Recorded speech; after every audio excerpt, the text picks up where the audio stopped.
Hello everyone, welcome to another fun-packed episode of Stockbridge Works. I am your humble host, Peter Stockbridge, and we are working on our enemy poster with Jake Gyllenhaal. Hope everyone's doing okay today. Better than I was yesterday. There was so many things sort of going wrong yesterday, and you try to keep up appearances, as it were. Anyway, so we are continuing on with this epic cityscape, and it's not really as bad as I thought it was going to be. To be honest, it's not bad at all. It's just the the longevity of it all, and the consistency of the work itself. One thing that is kind of irritating me a little bit is my pencil sharpeners are just really shite at the moment, and what I really need is one of those classic sharpeners that I used to have, or used to use back when I was a little one. It was one of those, big metal desk ones, and you sort of ram the pencil in and turn a thing around the back. Yeah, I need to get myself one of those. I'm finding that I need to have my black pencil as sharp as possible, especially during bits like this. But really, it's not a thing right now, not an issue. So we're blocking out things where we're outlining all the buildings now, colouring them in, and then sort of just throwing in some windows, and we're doing it all step by step. And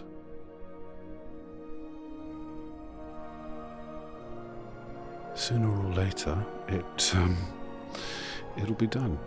So, as I mentioned in the previous episode, this is for a good friend of mine who has a Instagram channel called Every Shot a Painting. I will put the Instagram link down in my description below, if I remember it. Jesus, I hope I remember it now I've said that.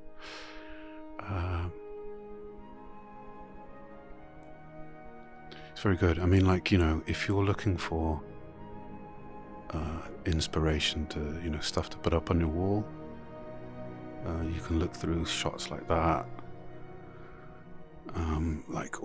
From all the movies that he's done, he's taken shots from. If you like some of those movies, you can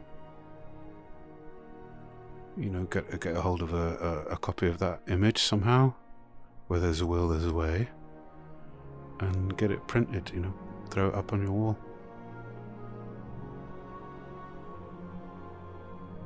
I have a overwhelming need now to sort of fill part of my wall with some film stills. I've been working on a list in my head for a long while now, and wondering what should go up there. Firstly, what films should go up there, and then secondly, what shots, what stills from those films do I choose? So it's a really long, laborious process, and well, I wouldn't say laborious. It's quite enjoyable, actually. By the way, I do hope you like the new mic setup. This microphone was very, very kindly lent to me by my brother. He has a wonderful band called Symhatree, and I will also link to his stuff in my description. I should really write all this stuff down. But yes, no, wonderful artist. He's been a guitar player as far back as he can remember, and he's jumped from band to band. He used to have his own group called Latimer Road. Then he joined the Late Daybreakers, and he's now part of Symhatree. It's good work, very good work, rock and roll, you know, he'll cover a few things. But if you're interested, give him a look up.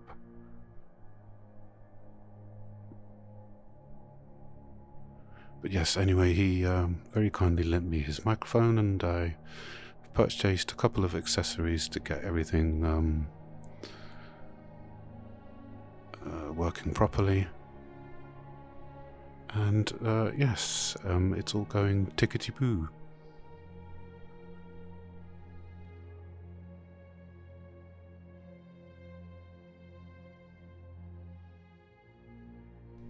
Now, I'm purposefully not using a ruler. I always like to try and do straight lines on my own, and the more I do them, the more I try them, the better I get. So I will not be using rulers.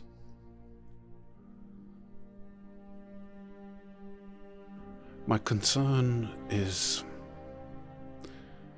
getting it looking good enough, you know.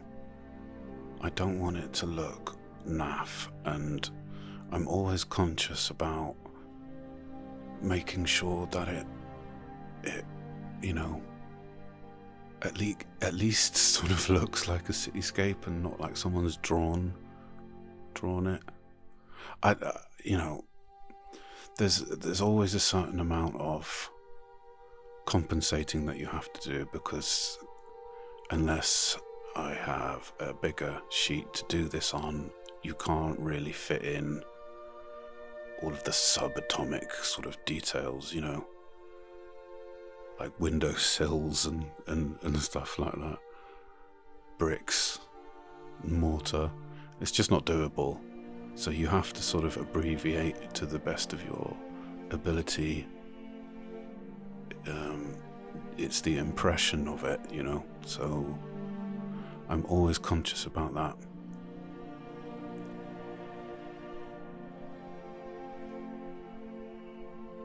I'm trying to get a specific sort of beige for this building, and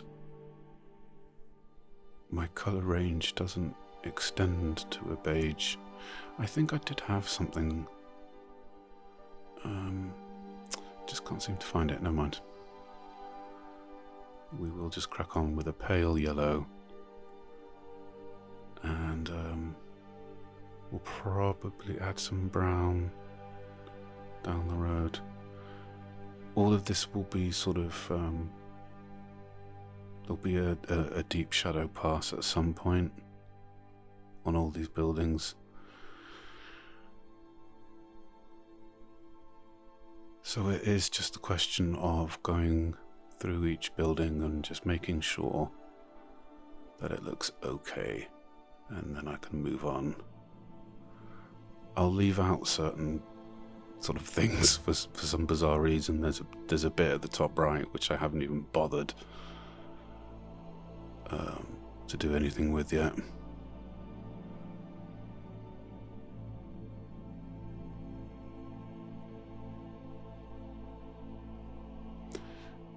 So I saw a movie last night on Netflix.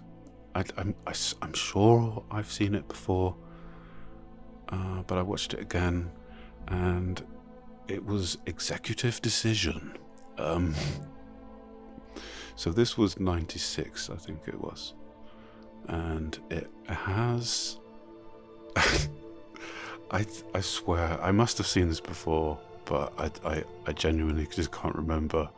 So it has Steven Seagal, right, and it's got Kurt Russell, and it's got Halle Berry, David Suchet, and who else?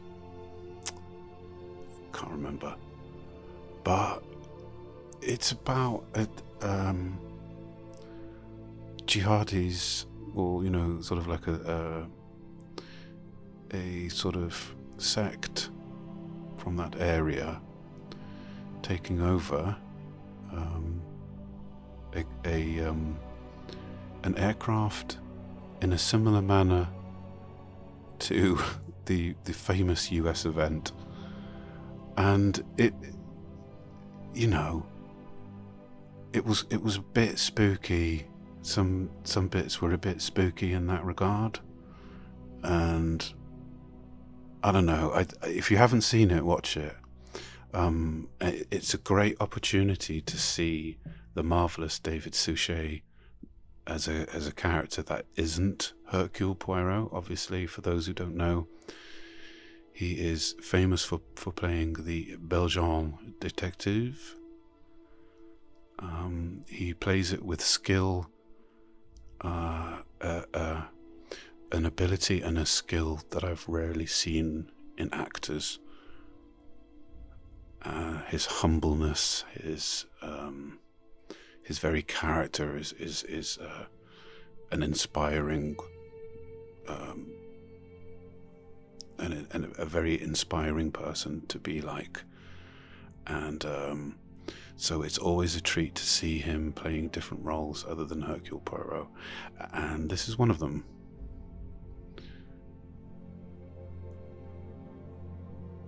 It's yeah, it's all right, It harkens back to those, the good old sort of action movie days, the 80s and the 90s action movies, which just, it didn't bother to sort of be all CGI and in your face all the time, like a roller coaster. It was a different breed of action movie, very slow paced, and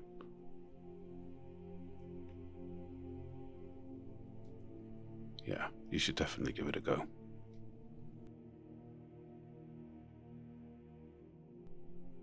I haven't actually seen this film that I'm drawing here.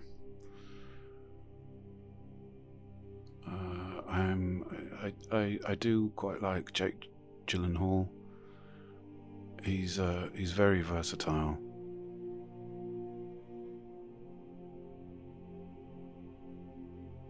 And I'm always happy that he's continuing to do some work there.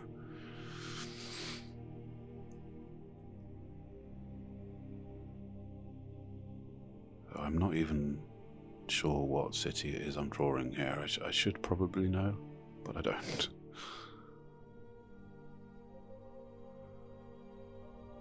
So we're fast approaching the point where we're going to have to tackle the spider.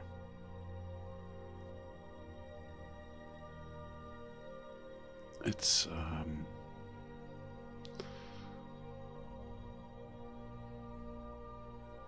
one of those things in life that I can't really stand is spiders.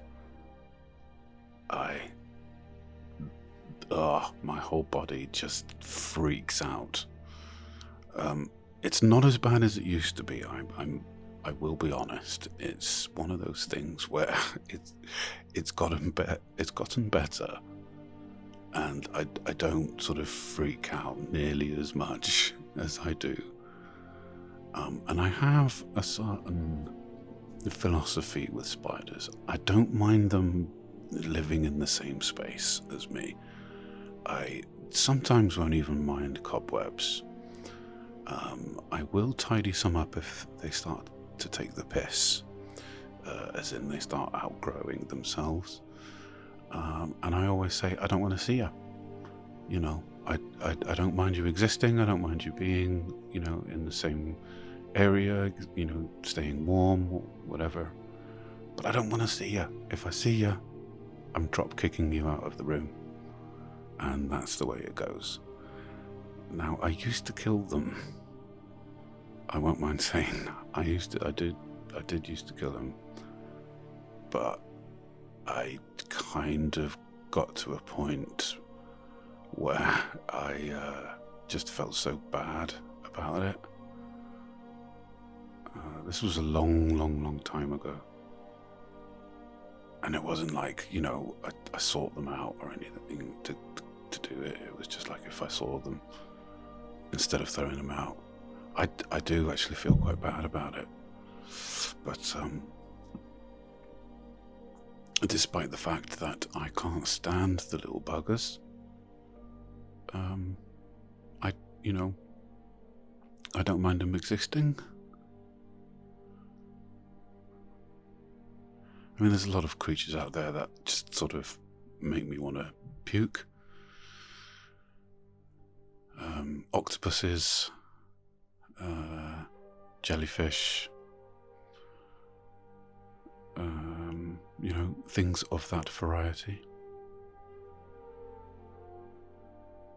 Honestly, just the very thought just brings up a bit of sick in my mouth. It just... Bleh.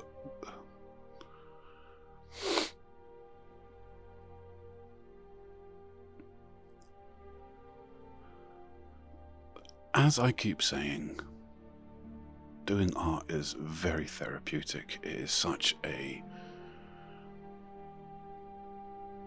meditative thing. And if you've got the time to spare, I would really encourage you to give it a go. And, you know, it can be of anything. You search through the internet and you find something that you like the look of.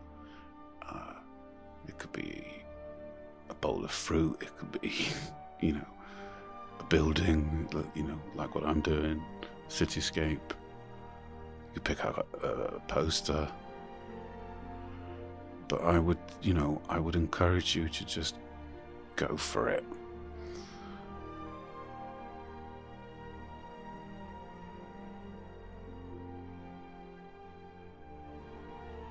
You may be surprised at what you can achieve. And art is one of those things that will never really go out of fashion. There'll always be a, you know, an appreciation for art. There'll always be a demand for people who want to learn how to do art and, you know, stuff like that.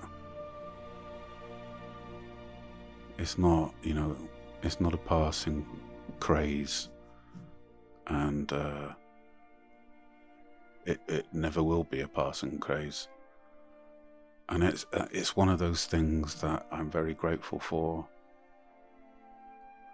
I'm glad that I spent the time that I spent working with black and white pencils.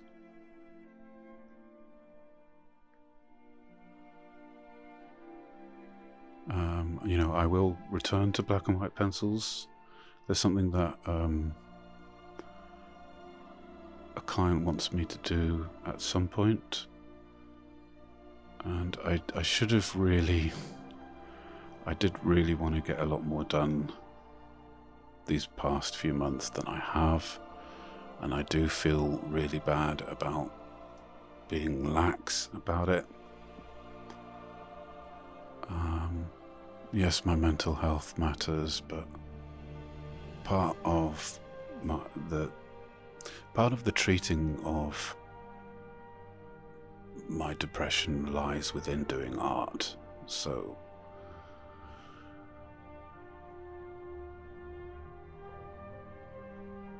I guess shit must be really bad if I don't feel like doing art. But it's like everything else, you know, you're a human being and you're not meant to be a consistent machine. I don't think anyone is. I commend you if you're able to go out to work on a daily basis for, you know, doing a mundane job you don't enjoy. I do kind of have respect in that. there is very much a lot to be said about someone that can do that. I've never been that person. And that's not through want of trying. I've always tried to sort of, make an effort with every job that I've been involved with. I've worked at HMV, I've worked at B&Q. I've been all over the place. And there's always, there's always someone you don't like. There's always a boss you just can't stand. There's always a boss you like. And generally jobs always start off really good, but they just get worse and worse as the years go on. And initially I quite enjoyed being at HMV. I never really enjoyed B&Q. I have a funny story to tell about B&Q, but I think I'll save that for a future episode. But HMV, I started to feel like I belonged when I was at HMV. But the problem was, the bosses that I had built a rapport with had left, and it's like every time a boss leaves, you have to start again, you know what I mean? That's what always bugged the crap out of me, is like you had to prove yourself all over again after you had spent, the better part of 6 months kind of, showing the bosses that you could work quite well and were dynamic and that kind of thing. And then they leave. Oh God. So, I never really felt like I belonged in a working sort of office environment or a retail environment or anything like that. I always craved to be a bit more sort of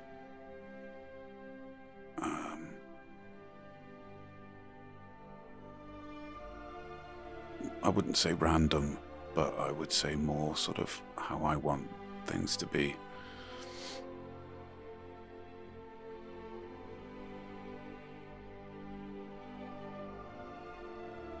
And if you're an artist, you don't want to be pushed. The absolute worst thing that can be done is to be pushed as an artist,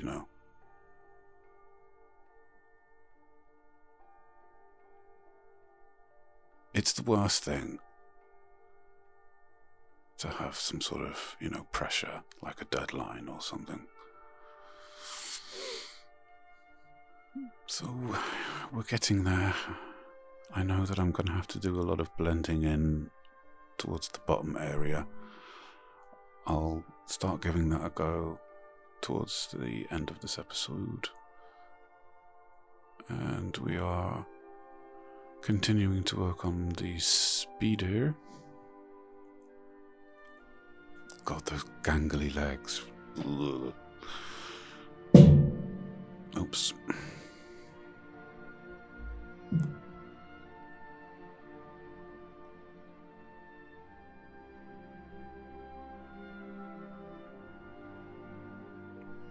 I have no idea what this big spider is all about either.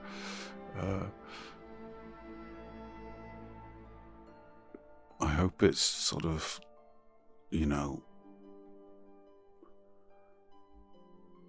symbolic or like a metaphor. I really just hope it's not an actual spider invading the city. I would, Jesus, if that was a real situation, I'd trip up over my own puke before I did anything else.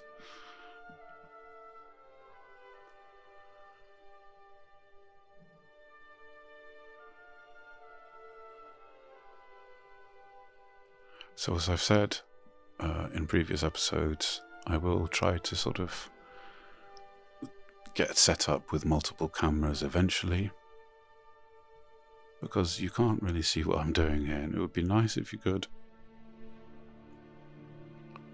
But this is a sort of evolving process for me. I am a one-man team. I don't have anyone you know, working under me or anything. It is just me. I'm happy for things to be that way, but yeah, so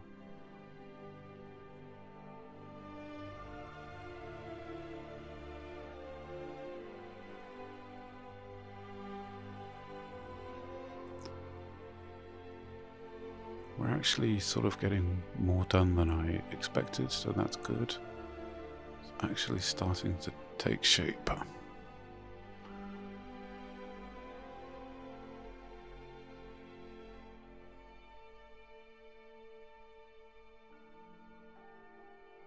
think I'm actually deciding to sort out that bit at the top right there.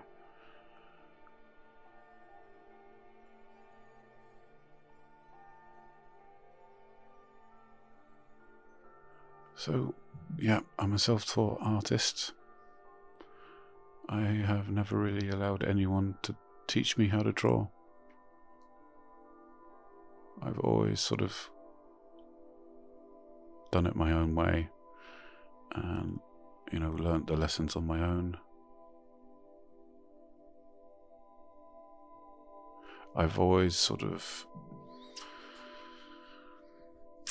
argued that it's the best way to learn, is to just, you know, essentially just go it alone. I mean, if you really need help or assistance with something, you need a few tips, then, you know, go ahead, look it up. But, you know, I think ultimately you need to just sort of, you know, do it yourself, give it a go on your own.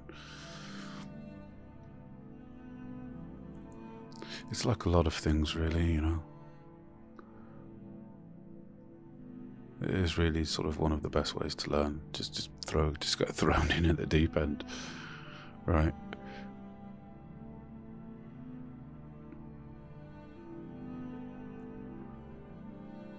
So yes, we are approaching the end of the episode, and it is a pleasure to sit here and talk to you guys. It's always a joy for me to be able to do something for people. Just, you know, because I've got the time and I want to do it. I want people to be happy. Yep, say hello to my cat. Yes, she's doing her rounds. She has a habit of stealing things. She'll steal like a bit of tissue paper or like a bit of card or something, and then she'll run away and drop it into her toy basket. She does have a toy basket, and she likes to collect things. So if we've ever lost anything, one of the first places we always check is her little toy basket.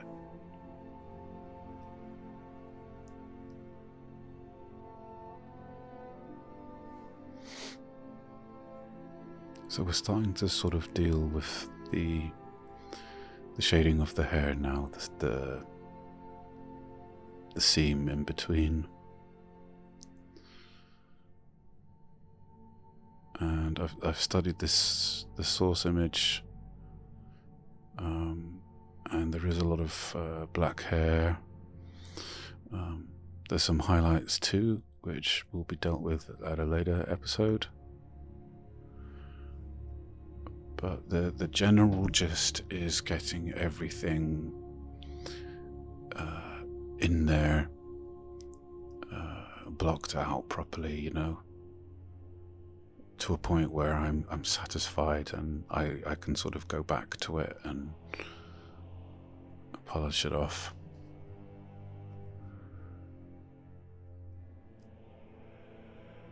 So yes, I was saying, it is a joy to do all of this for you guys, and so please keep your requests coming in. I will be going through in January what I'm going to be doing for the next couple of months. I've also got an announcement to make for the next series.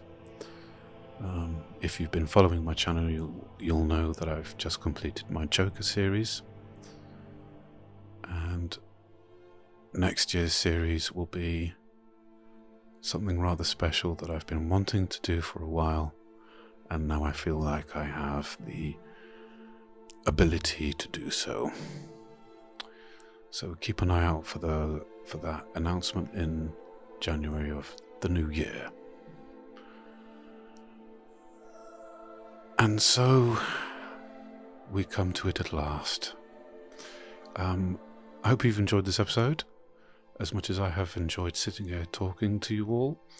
I will see you in episode 3, which will be literally not long behind this one.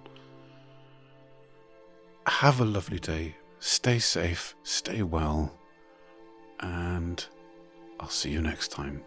Have a good one, everyone.